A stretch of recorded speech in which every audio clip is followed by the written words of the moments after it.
So let's have a look at another question. This comes from 2014, Calc 1, university paper. So we are told, this is question 37, we are told that f of x, there should be an equals in this paper over here, f of x is equal to 2x over x squared minus 9. We are told to sketch, labeling any intercepts with the x-axis, find any local minima or local maxima, and find and label where f is concave up / concave down. So let's think about this function. First, let's find any values that prevent it from being defined.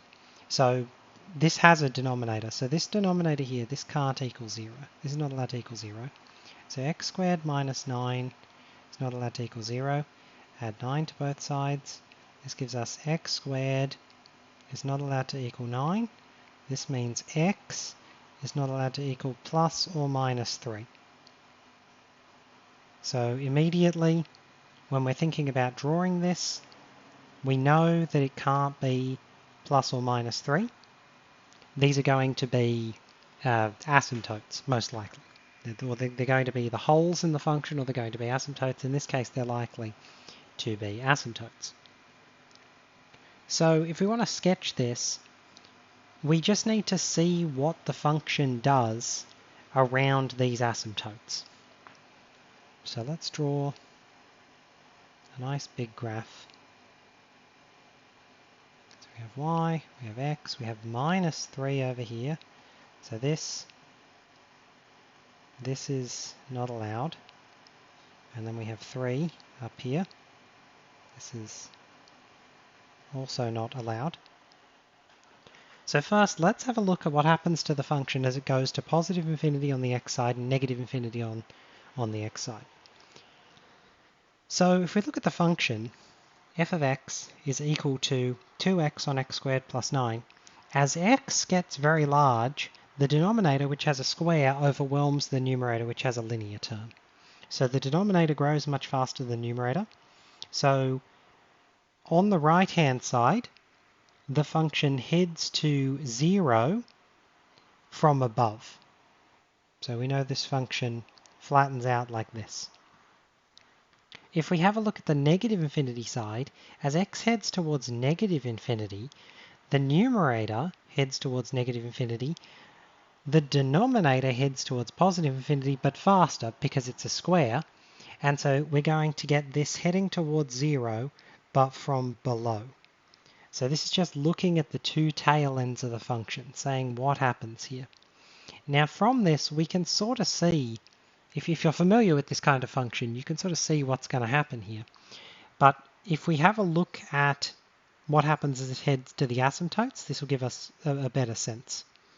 So as the function heads towards minus 3, so let's pick a value like minus 4.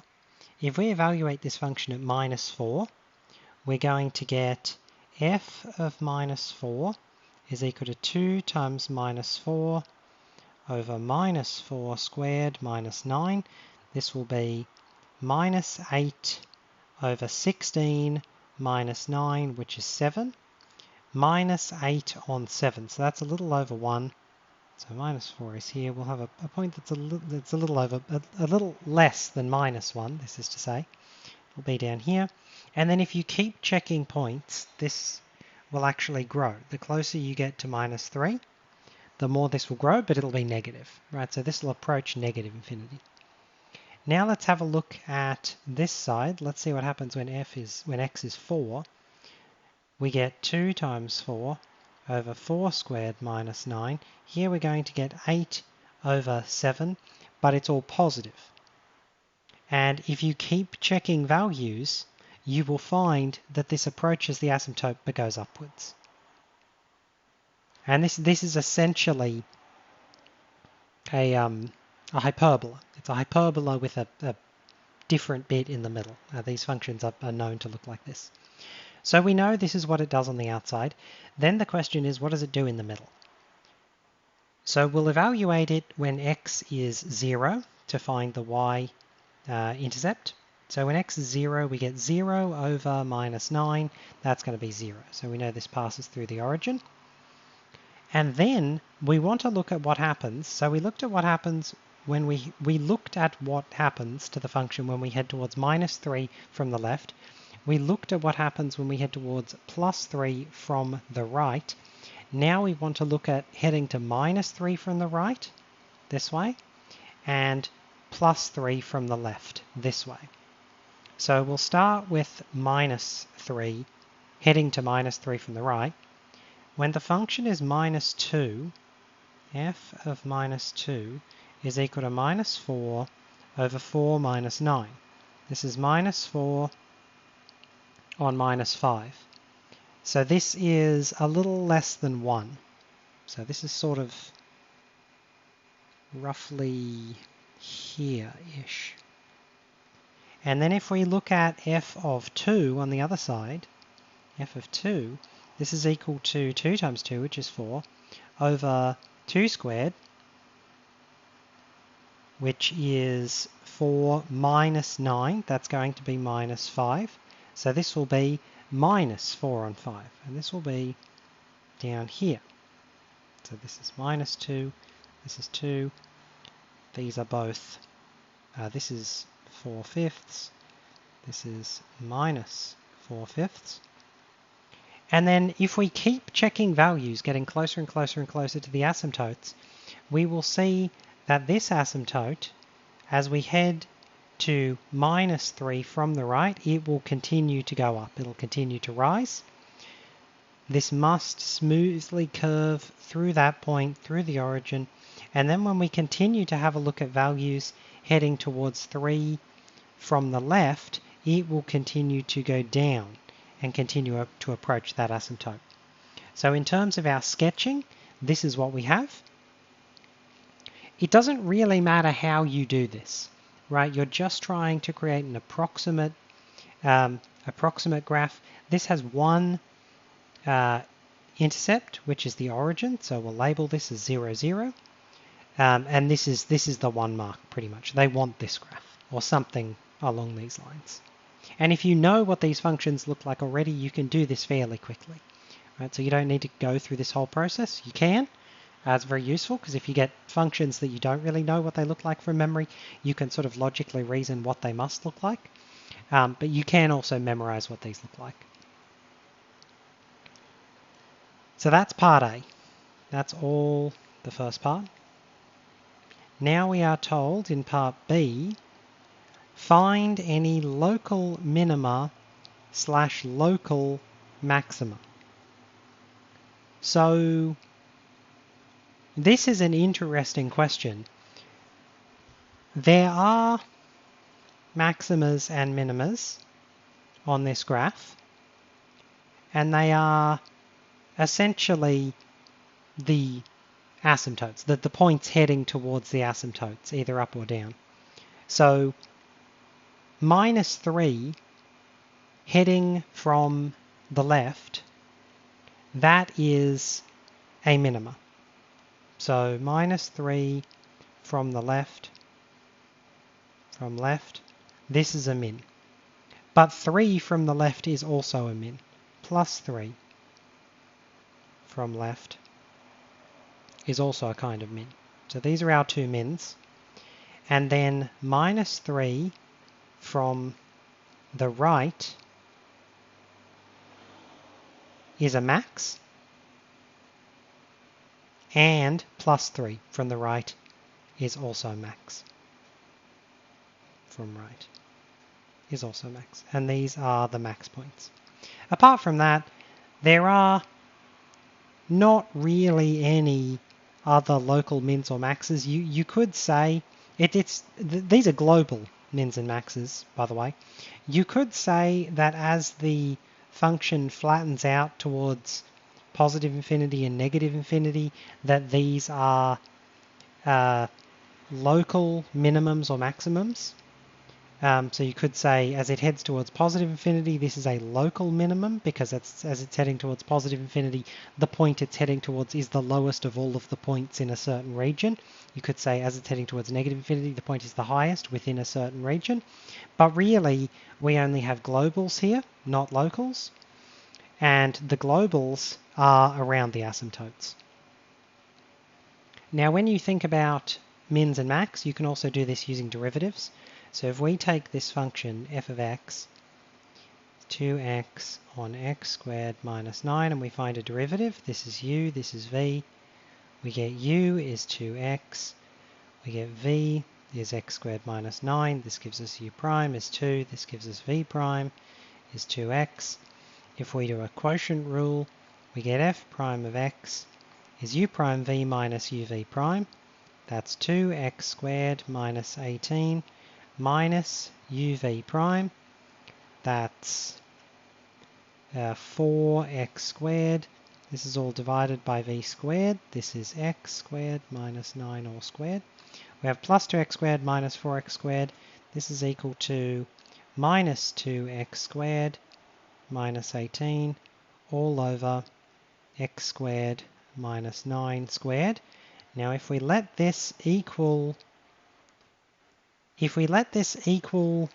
0, we get minus 2x squared minus 18 divided by x squared minus 9 all squared is equal to 0.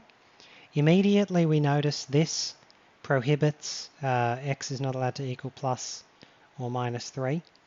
So we multiply this by both sides. This gives us 2x squared is equal to minus 18, and this has no real solutions. No real solutions. So this was a dead end in this case, but by drawing a good graph, we were able to work out that there were some global minimas and global maximas. So there are no local mins and maxes. No local mins or maxes.